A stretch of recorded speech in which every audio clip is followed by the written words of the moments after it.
ভালো আছেন নি? জানেন নি আজকে আমরা কই আইছি? আজকে আমরা আইছি সিলেটে। আজ আপনারা দেখাইমু সিলেটের খুবই পপুলার একটা রান্না। ওটা হইল গিয়া হাতকড়া দিয়া গরুর মাংস। আমি শুনছি যে ওটা খাইতে এত মজা লাগে যে একবার আপনি খাইলে পাগল হইয়া যাইবা। দর্শক সবাইকে স্বাগত জানাচ্ছি চুলার পাড়ের আজকের এই পর্বে। আজকে আমরা আসছি সিলেটে কুমকুম আপার চুলার পাড়ে। কিলা আসইন আপা? ভালো আছি, আপনি ভালো আছেন নি? আমিও ভালো আছি। তো কেমন বললাম? হ্যাঁ, মানে অনেক ভালোই হয়েছে। অনেক ধন্যবাদ। তো কুমকুম আপা আজকে আমরা কি রান্না করব?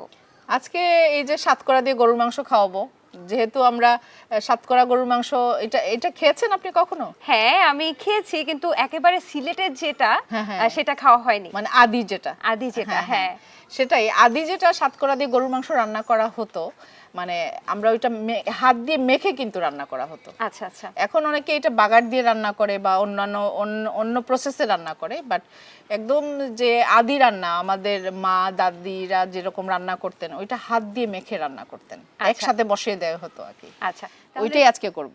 তাহলে আমরা প্রসেসটা একদম প্রথম থেকে দেখব। হ্যাঁ আপনার থেকে। দর্শক আমরা কুমকুম আপার থেকে সিলেটের ঐতিহ্যবাহী এবং প্রসিদ্ধ সাতকরা দিয়ে গরুর মাংস দেখব। তাহলে শুরু করি কুমকুম আপা। প্রথমে কিলা কিলা করতে হইব, কিতা কিতা করতে হইব। হ্যাঁ আমি দেখাইলাম আপনারে কিলা কিলা করা লাগে। এইখানে 1 কেজির মতো গরুর মাংস আছে। আচ্ছা, যেহেতু আমি মেখে করব, আমি একটু গ্লাভস পরে নিচ্ছি।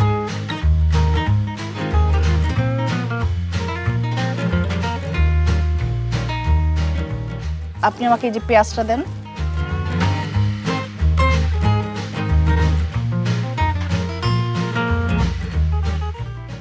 এখন লবণ দিব,